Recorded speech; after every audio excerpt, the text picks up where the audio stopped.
नमस्कार, मैं कमलेश सिंह एग्जाम 21 के प्लेटफॉर्म से। इस सेशन में हम लोग मौर्य शासक सम्राट अशोक के बारे में स्टडी करेंगे, अध्ययन करेंगे।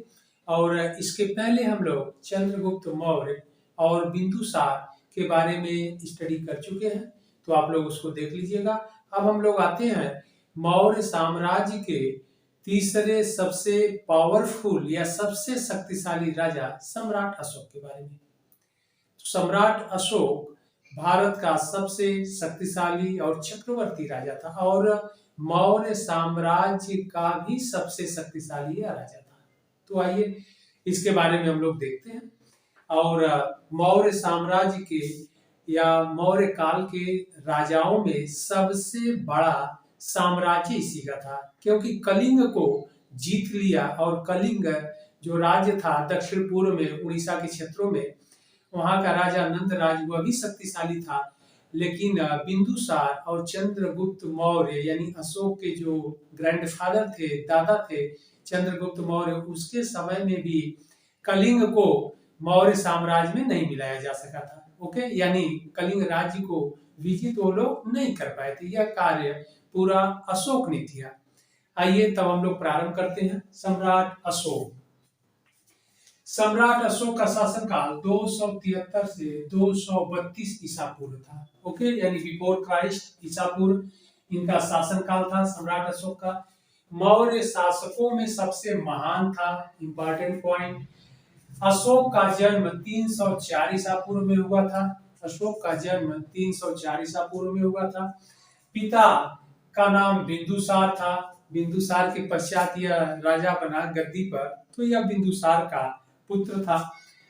इनकी माता का नाम सुभद्रांगी अथवा रानी धर्मा के नाम से प्रचलित थी। ओके, अशोक की माता रानी धर्मा अथवा सुभद्रांगनी के नाम से जानी जाती थी।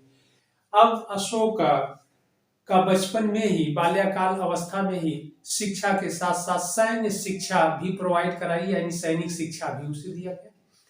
ऐसा माना जाता है कि अशोक जब 10 से 12 वर्ष की अवस्था में थे, यानी 10 से 12 वर्ष की उम्र में ही सैन्य शिक्षा में प्रवीण हो गया था। सैन्य शिक्षा में प्रवीण होने से तात्पर्य है अस्त्र शस्त्र, हॉर्स राइडिंग यानी घुड़सवारी इत्यादि में सब में वह निपुण हो गया था। ओके, तो बचपन से ही इसके अंदर राजनयन के गुण दिखाई पड़ते थे और इस बालक को, वीर बालक को के अंदर एक अलग एनलाइटमेंट देखने को मिलता था। ओके, तो आगे बढ़ते हम लोग। इसके बाद जब 273 ईसा पूर्व में बिंदुसार, इसके पिता बिंदुसार की मृत्यु हुई, तो भी यह गद्दी पर बैठा, यानी यह शासक बना। लेकिन इसके पहले हम लोग देख लेते हैं कि इसकी निपुण और कुशल योग्यता के कारण अपने पिता बिंदुसार के समय में इससे पहले अवंती का गवर्नर बनाया गया। अवंती प्रांत उस समय बहुत ही संवेदनशील प्रांत माना जाता था और पश्चिम दक्षिण में यानी वर्तमान महाराष्ट्र और महाराष्ट्र और गुजरात राज्य के बीच में, यानी जो मध्य प्रदेश जो पड़ता है, मध्य प्रदेश का उज्जैनी जो बेल्ट था और महाराष्ट्र का ऊपरी क्षेत्र, यह अवंती प्रांत के अंतर्गत आता था। तो अवंती प्रांत का इसे गवर्नर बनाया गया था। ओके, फिर आगे चल करके तक्षशिला का भी इसे गवर्नर बनाया गया कुछ समय तक। तो तक्षशिला में विद्रोह हो गया, तो यह अशोक को ही शासक बिंदुसार के द्वारा भेजा गया और उस विद्रोह को अशोक के द्वारा दबाया गया, तक्षशिला का विद्रोह। इस प्रकार अवंती और तक्षशिला का वह गवर्नर भी नियुक्त किया गया था अपने पिता शासक बिंदुसार के समय में। ओके, आगे बढ़ते हम लोग। बिंदुसार की मृत्यु 273 ईसा पूर्व में हो गई और 200 ईसा पूर्व में यह अशोक शासक बना, यानी मौर्य साम्राज्य का शासक बना। लेकिन यहाँ पर एक प्रश्न यह भी सामने आता है कि अशोक का राज्याभिषेक 269 ईसा पूर्व में हुआ। 269 ईसा पूर्व में हुआ। ओके, 269 ईसा पूर्व में यानी बीसी में हुआ। ऐसी क्या बात है कि यह 4 वर्ष तक अपना राज्याभिषेक नहीं कराए अशोक। ओके, यह इंपॉर्टेंट बात है, क्वेश्चन आपसे एग्जाम में पूछा जाता है कि अशोक शासक तो 273 ईसा पूर्व में बना, परंतु इसने अपना राज्याभिषेक 269 ईसा पूर्व में कराया। तो इस बीच में क्या हुआ, ऐसा पता चलता है कि अशोक 4 वर्षों तक गृह युद्ध में फंसा था। ओके, सिंगली अनुश्रुतियों और अन्य जो सोर्सेज हैं उनके अकॉर्डिंग यह पता लगता है कि अशोक 4 वर्ष तक उत्तराधिकार का युद्ध लड़ा, वार ऑफ सक्सेसर, उत्तराधिकार का युद्ध लड़ा, वार ऑफ सक्सेसर में व्यस्त था, बिजी था, यानी जिसे गृह युद्ध कहते हैं। तो गृह युद्ध में वह व्यस्त था, जिसे उत्तराधिकार का युद्ध कहते हैं। उत्तराधिकार का युद्ध उसने लड़ा और यह पता लगता है कि इसने अपने 99 ब्रदर यानी 99 भाइयों की हत्या की। ओके, अगर यह बात गलत भी होगी तब भी अगर 4 वर्ष तक उत्तराधिकार का युद्ध लड़ा तब भी अपने 10-15 राजा हैं तो 10-15-20 भाइयों की हत्या जरूर किया होगा, क्योंकि इतिहास में यह चीज देखने को मिलता है कि जब एक राजा के बाद दूसरा राजा गद्दी पर बैठता है तो गद्दी के लिए संघर्ष होता ही है। अगर कई भाई हैं, कई उत्तराधिकारी हैं तो उसमें संघर्ष होना लाजिम है। इसलिए अशोक के भी समय में ये 4 वर्ष तक अपना राज्याभिषेक नहीं कराया।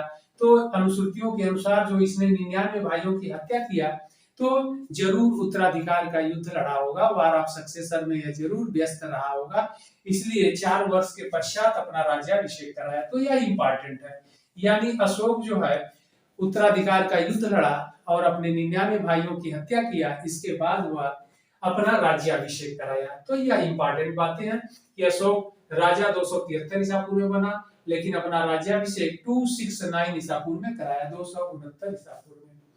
आगे हम लोग बढ़ते हैं। अशोक के की प्रथम जो पत्नी थी देवी नाम मिलता है, यह अशोक की प्रथम पत्नी देवी थी और उनसे जो पुत्र महेंद्र और संघमित्रा उत्पन्न हुए थे। ओके, इसके बाद अगली पत्नी का नाम जो मिलता है तिस्य रक्षिता मिलता है। इसके बाद अभिलेखों में, इंस्क्रिप्शन में, जिसे प्रयाग लघु स्तंभ लेख कहते हैं, यह करुवाकी का लेख है, यानी अशोक के एक स्त्री यानी पत्नी का नाम कारुवाकी भी था और अभिलेखों में इसी कारुवाकी का नाम मिलता है, जो आपसे एग्जाम में पूछा जाता है कि अशोक की पत्नी कारुवाकी का नाम अभिलेखों में अशोक के किस पत्नी का नाम मिलता है, तो कारुवाकी का नाम मिलता है। और इस अभिलेख पर अशोक के पुत्र तीवर का भी नाम अंकित है, तो पत्नी करुवाकी और पुत्र तीवर का भी नाम अंकित है। तो यह इंपॉर्टेंट है कि अशोक के जो पुत्रों में महेंद्र, संघमित्रा, तीवर का नाम मिलता है और अभिलेख पर यानी प्रयाग लघु स्तंभ लेख पर पत्नी कारुवाकी का नाम मिलता है। ओके, आगे हम लोग बढ़ते हैं। अशोक जब गद्दी पर बैठा तो अपने साम्राज्य विस्तार पर ध्यान दिया और अपने साम्राज्य की सीमाओं को सुरक्षित करने पर ध्यान दिया। और इस तरह की जानकारी मिलती है कि सम्राट अशोक अपने जीवन काल में मात्र एक युद्ध लड़ा और वह युद्ध कलिंग का लड़ा। ओके, तो जो कलिंग का युद्ध था, कलिंग का युद्ध उत्तर पूर्व के क्षेत्रों पर, उड़ीसा के क्षेत्रों पर एक कलिंग का युद्ध हुआ था। तो इस कलिंग का युद्ध लड़ा और 261 ईसा पूर्व में मात्र एक युद्ध लड़ा और कलिंग का युद्ध 261 ईसा पूर्व में शासन काल के 8वें वर्ष, ओके, यानी राज्याभिषेक के 8वें वर्ष इसने 261 ईसा पूर्व में कलिंग का युद्ध लड़ा। और यहाँ का जो राजा था, राजा नंदराज था। कलिंग का जो राजा नंदराज था बहुत ही पावरफुल था, वह भी बहुत ही शक्तिशाली राजा था, लेकिन यह इतिहास में बहुत ही भयंकर युद्ध हुआ। इस युद्ध में ऐसा माना जाता है कि 1 लाख लोग मारे गए और 1.5 लाख लोग बंदी बना लिए गए और फिर इतने ही लोग निर्वासित कर दिए गए उन क्षेत्रों से, यानी कलिंग के क्षेत्रों से। तो 1 लाख लोग मारे गए, 1,50,000 लोग बंदी बनाए गए, तो 1 लाख लोग मारे गए। तो इसका मतलब यह है कि इस युद्ध में बहुत भीषण रक्तपात हुआ। ओके, इस युद्ध में अधिक मात्रा में नरसंहार अथवा रक्तपात हुआ और यह युद्ध अशोक वीरता पूर्वक तो विजित कर लिया, यानी जीत लिए। ओके, लेकिन इस युद्ध में जो रक्तपात हुआ, इस युद्ध के पश्चात अशोक का जो हृदय है, ऐसा माना जाता है कि अशोक का हृदय जो है कि परिवर्तित हो गया। तो इस कलिंग युद्ध में जो इतना बड़े पैमाने पर रक्तपात हुआ, इसको देख करके अशोक का जो हृदय था वह परिवर्तित हो गया। उसके उसे बड़ा ऐसा लगता है कि अशोक को बहुत ही आत्मग्लानि हुई इस युद्ध में, क्योंकि बहुत अधिक संख्या में लोग मारे गए, बंदी बनाए गए और उन्हें निर्वासित किया गया उन क्षेत्रों से। इस प्रकार राजा नंद मारे गए और कलिंग पर अशोक का अधिकार हो गया और इसे पूर्ण रूप से मौर्य साम्राज्य में मिला दिया गया। और मिला दिया गया इस प्रकार अशोक के साम्राज्य में कलिंग को पहली बार मिलाया गया और अशोक ने इसे जीता। इस कलिंग को बिंदुसार और उसके पूर्व के जो फाउंडर थे चंद्रगुप्त मौर्य के समय में विजित नहीं किया गया था। इस प्रकार अशोक ने कलिंग को जीता और मौर्य साम्राज्य में मिला दिया। इस प्रकार मौर्य साम्राज्य अशोक के समय में सबसे बड़ा साम्राज्य हो गया। Okay, important point. अब आगे बढ़ते हैं हम लोग। तो अशोक का हृदय परिवर्तित हो गया इस कलिंग युद्ध के पश्चात और वह भविष्य में इन फ्यूचर भविष्य में युद्ध न करने का वह निर्णय लिया। ओके, तो भविष्य में अशोक फिर युद्ध करने का जो निर्णय था उसको उसे परित्याग कर दिया, उसका त्याग कर दिया कि यह निर्णय लिया कि अब भविष्य में हम कोई युद्ध नहीं लड़ेंगे, क्योंकि युद्ध में इतने बड़े पैमाने पर रक्तपात हो रहा है, लोग मारे जा रहे हैं, इसलिए उसने यह निर्णय लिया कि भविष्य में युद्ध नहीं करेंगे। ओके, आगे बढ़ते हैं। इसी अवसर पर अशोक क्या किए, कलिंग युद्ध के पश्चात भेरी घोष से तात्पर्य है युद्ध लड़ना। युद्ध लड़ने को भेरी घोष करते हैं कि अशोक का कलिंग युद्ध तक जो उसका डॉक्ट्रिन था, उसका सिद्धांत था भेरी घोष विजय घोष की थी।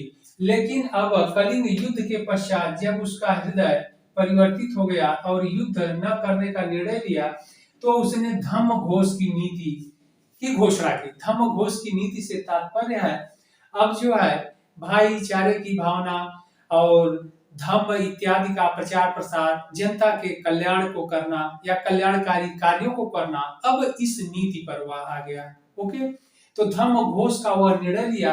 अशोक भेरी घोष के स्थान पर धम्म घोष का निर्णय लिया। ये इंपॉर्टेंट पॉइंट। आगे अगला जो इंपॉर्टेंट पॉइंट एग्जाम के लिए है, कलिंग युद्ध का उल्लेख 13वें शिलालेख पर मिलता है।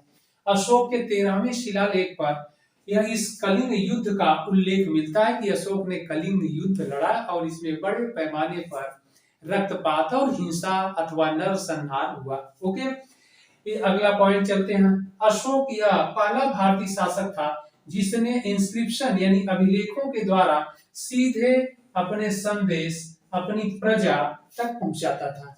ओके, तो अशोक भारतीय शासकों में यह पहला राजा था जिसने अभिलेखों द्वारा सीधे जनता के पास अपना संदेश या मैसेज पहुंचवाता था इसके माध्यमों से, क्योंकि अपने पूरे साम्राज्य में उसने अभिलेख लगवाए और जो शासनादेश होते थे, अधिकारियों का नाम होता था और कल्याणकारी कार्य होता था, उस पर खुदवाता था और उससे जनता को अवगत करवाता था। तो यह शासक भारतीय इतिहास का पहला राजा सम्राट अशोक ही था। ओके, आगे बढ़ते हैं हम लोग। अशोक के अभिलेखों को, अब अशोक का ही अभिलेख है, इस बात की जानकारी कैसे मिलती है कि जो सबसे अधिक जो मौर्य शासक अशोक था, सबसे अधिक अभिलेख इसने ही खुदवाए, इंस्क्रिप्शन। और वर्तमान में देखा जाए तो 19वीं शताब्दी में अशोक के अभिलेखों को पढ़ने वाला प्रथम विद्वान या व्यक्ति थे जेम्स प्रिंसेप थे। ओके, तो जेम्स प्रिंसेप अंग्रेज थे, इन्होंने ही अशोक के अभिलेखों को पढ़ने में सफलता पाई। और कब? 1837 में, 19वीं शताब्दी में, 19th सेंचुरी में जेम्स प्रिंसेप जो अंग्रेज थे, उन्होंने ही अशोक के अभिलेख को पहली बार पढ़ने में सफलता पाया। ओके, तो इस प्रकार भारतीय शासक या सम्राट अशोक ही वह पहला राजा था जिसने अभिलेखों के माध्यम से जनता तक अपने संदेश को पहुंचवाता था। ओके, सम्राट अशोक कलिंग युद्ध के पश्चात अब वह भविष्य में युद्ध न करने का निर्णय लिया और जो उसका हृदय था वह परिवर्तित हो गया, क्योंकि सबसे बड़ी मात्रा में या बड़े पैमाने पर नरसंहार हुआ था और रक्तपात हुआ था, जिसके द्वारा अब वह धम्म घोष की नीति को एडाप्ट कर लिया भेरी घोष के स्थान पर, और उसका झुकाव बौद्ध धर्म की हो गया और वह बौद्ध धर्म को अपना लिया। और बौद्ध धर्म को अपना लिया तो बौद्ध धर्म का सम्राट अशोक प्रचार प्रसार भी किया। ओके, और देख लेते हैं कि अशोक बौद्ध धर्म के प्रचार प्रसार के लिए किसको किन क्षेत्रों में भेजा, यानी किन व्यक्तियों को कहाँ भेजा। तो श्रीलंका के क्षेत्रों में महेंद्र और संघमित्रा को भेजा, यानी अपने पुत्र और पुत्री को भेजा। कश्मीर के क्षेत्रों में मध्यंती को भेजा। हिमालय के क्षेत्रों में मध्यम को भेजा। बनवासी के क्षेत्रों में रक्षित को भेजा। महाराष्ट्र के क्षेत्रों में महाधर्म रक्षित को भेजा। महिष मंडल क्षेत्र यानी मैसूर, यानी जो वर्तमान में कर्नाटक राज्य में पड़ता है, इन क्षेत्रों में प्रचार प्रसार के लिए महादेव को भेजा। अपरांतर के क्षेत्रों में धर्म रक्षित को भेजा। सुवर्ण भूमि क्षेत्रों में सोन और उत्तरा को भेजा, अपने पुत्र और पुत्री। यवन देश में महारक्षित को भेजा। ओके, तो यवन देश में महारक्षित को भेजा। इस प्रकार यह बौद्ध धर्म के प्रचारकों को भिन्न भिन्न डिफरेंट एरिया यानी क्षेत्रों में भेजा और बौद्ध धर्म का प्रचार प्रसार करवाया। अर्थात अशोक अब मध्यम प्रतिपदा के मार्ग को अपना लिया। बौद्ध धर्म में जो मध्यम प्रतिपदा का मार्ग होता था, इसलिए कि अगर जरूरत पड़ेगी, आवश्यकता पड़ेगा तो तलवार भी उठा लेंगे, और जरूरत नहीं पड़ेगी तो लोगों के साथ स्नेह भाईचारे की भावना को रखेंगे।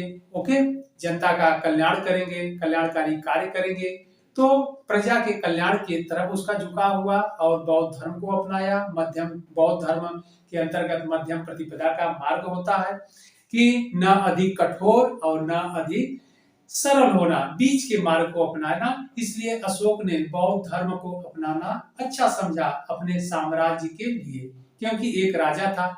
अगर जैन धर्म को अपना लेता तो हिंसा, जैन धर्म में हिंसा पर, जीव हिंसा पर पूरी तरह से पाबंदी लगाई गई है। ऐसे में वह तलवार नहीं उठाता तो धीरे धीरे उसके क्षेत्रों को, उसके साम्राज्य को, जो उसके सीमावर्ती राजा थे या वाह्य राजा थे, वह आक्रमण करके उसके क्षेत्रों को विजित कर लेते।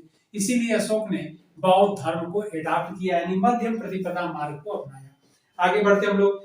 बौद्ध अशोक के समय में अशोक के समय में बौद्ध धर्म की तृतीय संगीति यानी थर्ड काउंसिल का आयोजन पाटलिपुत्र में हुआ। तो बौद्ध धर्म के तृतीय संगीति का आयोजन स्थल पाटलिपुत्र में, यानी आयोजन पाटलिपुत्र में हुआ, जिसकी अध्यक्षता मोगालीपुत्र तिस्क ने किया। ओके, जिसकी अध्यक्षता मोगालीपुत्र तिस्क ने किया। और इस संगीत में जो अभिधम्म पिटक का संकलन किया गया, कंपाइल किया गया, जिसमें बौद्ध धर्म के जो सिद्धांत दिए गए हैं, प्रिंसिपल है। ओके, और फिर अशोक ने महात्मा गौतम बुद्ध के द्वारा जो नियम सिद्धांत बताए गए थे, उन्हीं का अक्षरशः पालन किया। उसमें किसी प्रकार के परिवर्तन के पक्ष में नहीं था। ओके, और अशोक ने यह शासनादेश भी जारी किया था कि जो भी व्यक्ति बौद्ध धर्म के नियमों को में परिवर्तन करेगा, ओके, या किसी प्रकार की हानि पहुंचाएगा, तो उसे श्वेत वस्त्र धारण कराया जाएगा और उसे अपवित्र स्थान पर भेज दिया जाएगा। तो इस प्रकार का शासनादेश सम्राट अशोक के द्वारा जारी भी किया गया था। इससे तात्पर्य, इससे यह पता लगता है कि सम्राट अशोक महात्मा गौतम बुद्ध के द्वारा बनाए गए नियम, दिए गए सिद्धांत यानी प्रिंसिपल को ही अक्षरशः मानने के पक्ष में था या उसी का पक्षधर था। ओके, आगे बढ़ते हैं। अशोक ने धम्म महामात्रों की नियुक्ति किया और यह पूरे साम्राज्य में ये लोग जाते थे और जनता के कल्याण से संबंधित कार्य करते थे। तो धम्म महामात्र नामक अधिकारी की नियुक्ति। इसके बाद अशोक जीव हत्या को निषिद्ध किया, यानी जीव हत्या को निषिद्ध किया, यानी अब हिंसा नहीं होगी, हिंसा पर रोक लगाने का प्रयास किया, यानी जीव हिंसा पर रोक लगाने का प्रयास किया। राजधानी में भी इस पर रोक लगाया। ओके, इसके बाद धम्म जो नीति जारी किया था या धम्म घोष की नीति उसकी थी, इस धम्म घोष की नीति या उसके धर्म जो कहते हैं, अशोक के धम्म घोष की नीति के द्वारा उसने ब्राह्मणों, गुरुओं, श्रमणों, वृद्धों माता पिता और मित्रों का सम्मान करने की बात कहा। ओके, अब देखिए अशोक के जो धम्म घोष की नीति थी उसमें कहीं न कहीं आचरण की पवित्रता देखने को मिलता है। क्यों? क्योंकि ब्राह्मणों, गुरुओं, श्रमणों, वृद्धों, माता पिता, मित्रों का सम्मान करिए। यानी यह एक आचरण के पवित्रता के अंतर्गत आता है, या आचरण के नियम कह लीजिए कि आता है। तो आचरण की संहिता के अंतर्गत आता है कि अपने बड़ों का सम्मान करिए, मित्रों का भी सम्मान करिए, उसके उनके साथ अच्छा व्यवहार करिए। तो अशोक के धम्म में यह पॉलिसी या नीति दिखाई पड़ती है, और इस बात का उल्लेख उसके दूसरे और 7वें स्तंभ लेख पर मिलता है। ओके, या इंस्क्रिप्शन अभिलेख पर मिलता है इस बात का। क्योंकि अशोक दूसरे अपने अभिलेख में इस बात को कहता है कीचु धम्मे धम्म क्या है, और फिर उसका उत्तर जो है 7वें अभिलेख पर देता है। ओके, 7वें स्तंभ लेख पर देता है कि धम्म का डिफिनीशन बताता है, धम्म की परिभाषा बताता है।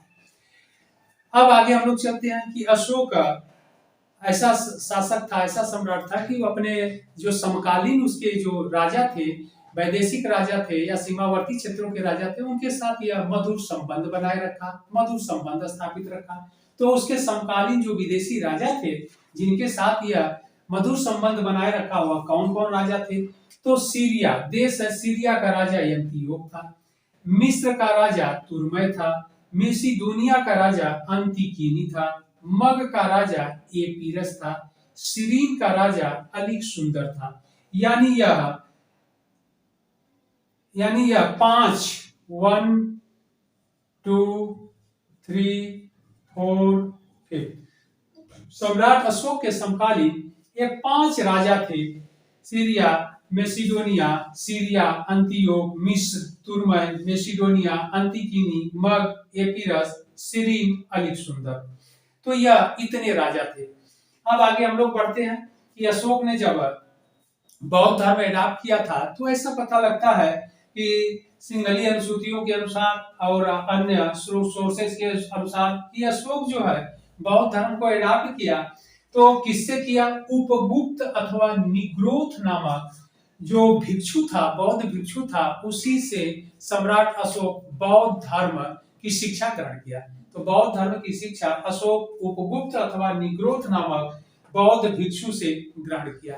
ओके, अब आगे हम लोग बढ़ते हैं कि अशोक का जो नाम शिलालेखों में क्या क्या मिला है, कहां पर उसकी उपाधि मिलती है, कहां पर उसका नाम मिलता है। ओके, तो हम लोग देखते हैं। शक्तिशाली शासक सम्राट अशोक का नाम उसके अभिलेखों अथवा अन्य ग्रंथों में क्या मिलता है उसको देख लिया जाए, क्योंकि सबसे अधिक नाम उसके अभिलेखों में और उसकी उपाधियां देवा नाम भी मिलती है। तो उनको हम लोग देख लेते हैं कि यह किन किन उसके इंस्क्रिप्शन यानी अभिलेख पर मिला है। ओके, राजा अशोक, तो अशोक का नाम और उसकी टाइटल यानी उपाधियां। राजा अशोक का जो नाम मिलता है अशोक के नेट्टूर शिलालेख पर और उदगोलन लघु शिलालेख पर। यानी नेट्टूर और उदगोलन जो लघु शिलालेख है वह वर्तमान में कर्नाटक राज्य में स्थित है, पड़ता है। ओके, उस पर राजा अशोक नाम उत्कीर्ण है या खुदा हुआ है।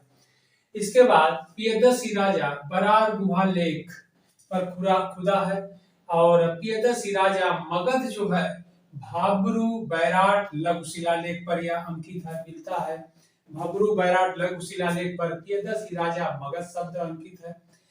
अगला जो नाम उसका मिलता है अशोक मौर्य जूनागढ़ अभिलेख पर। जूनागढ़ अभिलेख पर अशोक का जो नाम है अशोक मौर्य अंकित है। ओके, इसके बाद वल्ली अशोक शब्द जो अंकित है, नाम अंकित है, वह मास्की लघु शिलालेख पर है।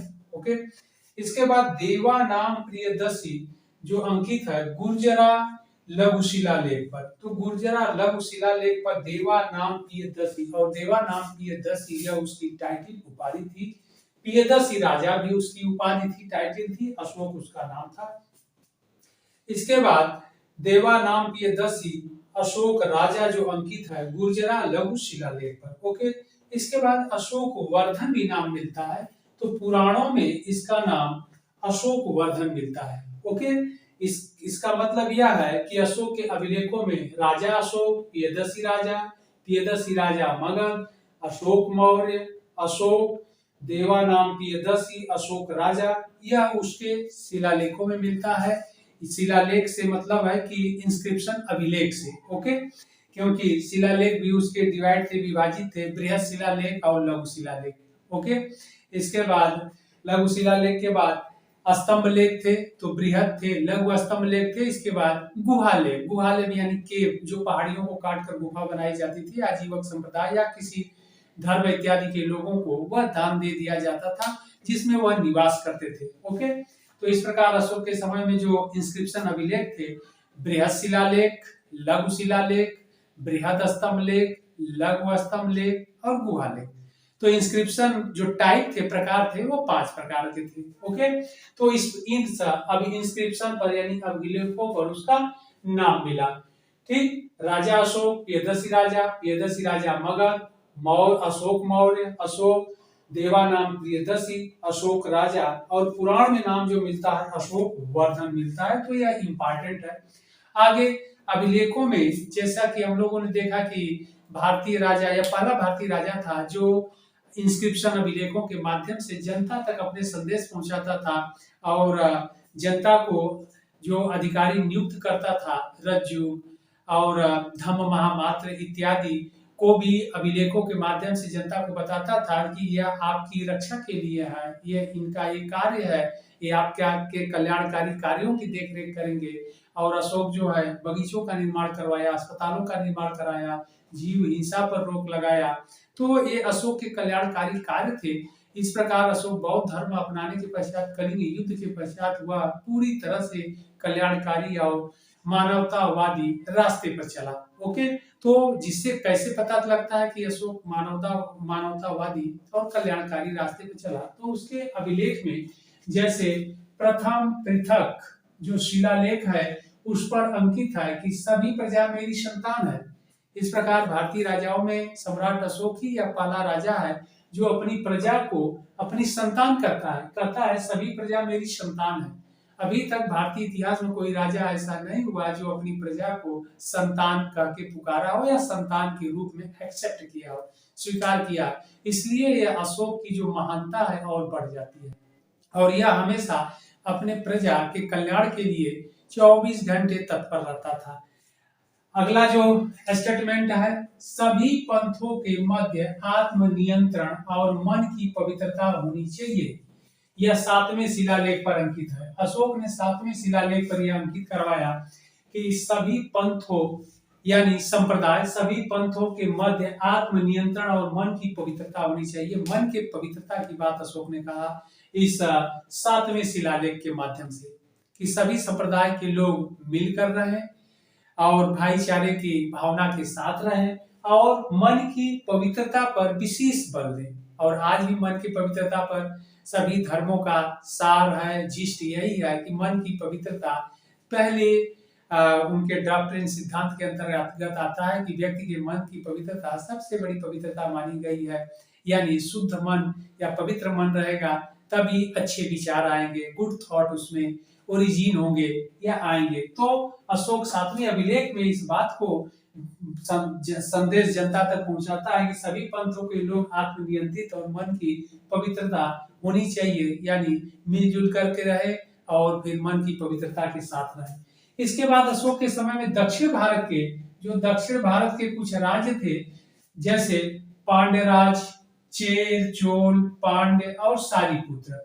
तो चोल राज तो कलिंग के नीचे था, पूर्वी क्षेत्र पर था। इसके बाद दक्षिण पूर्व क्षेत्रों पर पांड्य राज्य था, ओके।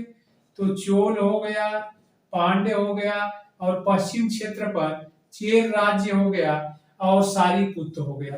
तो 2 पश्चिम राज्य पर थे सारीपुत्र और 2 पूर्वी क्षेत्र पर थे चोल और पांड्य। इस प्रकार दक्षिण भारत के जो अशोक के समय में इनके बारे में जो जानकारी मिलती है तो दूसरे और 13वें शिलालेख पर, ओके, अशोक के दूसरे और 13वें शिलालेख पर दक्षिण भारत के उसके समकालीन राजा चेर, चोल, पांड्य और सारीपुत्र का उल्लेख मिलता है। इन 4 राज्यों को दक्षिण भारत के सुदूर दक्षिण भारत के इन 4 राज्यों को अशोक अपने साम्राज्य में नहीं मिलाया था।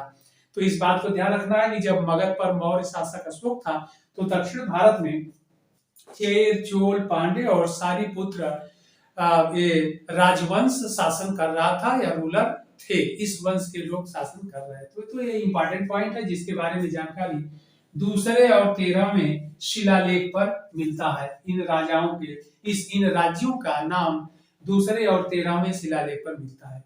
ओके, इसके बाद अशोक लगभग 41 वर्ष तक शासन किया और इतने बड़े यानी सबसे भारत के सबसे बड़े साम्राज्य पर वह शासन किया और उस राजा की मृत्यु 232 ईसा पूर्व में हो गई।